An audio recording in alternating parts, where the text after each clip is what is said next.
Hi friends, welcome to village and vlogs. మన ఛానల్కి అయితే చాలా గ్యాప్ వచ్చేసింది కదా షార్ట్స్ అప్లోడ్ చేసి. ఈరోజైతే నేను బాలామృతంతో కేక్ రెసిపీ అయితే చేశానమాట. ఎలా చేయాలి ఏంటంటే నేను కూడా యూట్యూబ్ నుండే చూస్ చేశానమాట. 2 కప్పుల బాలామృతం తీసుకోవాలి, 1/2 కప్ షుగరు, ఇంకా 2-3 యాలకులు వేసి మూడింటిని కలిపి మిక్సీ అయితే చేసేసుకోవాలన్నమాట. ఆ మిశ్రమాన్ని ఒక గిన్నెలో వేసేసుకోవాలి. తర్వాత పెరిగేసి కొంచెం మంచిగా మెల్ట్ తిప్పుకొని మంచిగా అంతా కలిసిపోయేదాకా తిప్పుకోవాలన్నమాట. పాలు, పెరుగేసి, నూనె వేసి మూడింటిని వేయాలి సరిపడా.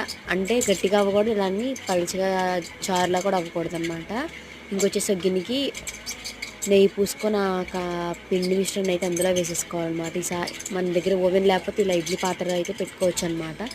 ప్లీజ్ ఒక లైక్ అయితే ఇచ్చండి, సబ్స్క్రైబ్ చేసుకోండి. Thank you for watching. Finally చెప్తున్నా, కేక్ మాత్రం చాలా బాగా వచ్చిందనమాట. ఇలా నైఫ్ కనుక ఏమి ఎండుకోకుండా పైకి క్లియర్గా వస్తే మాత్రం కేక్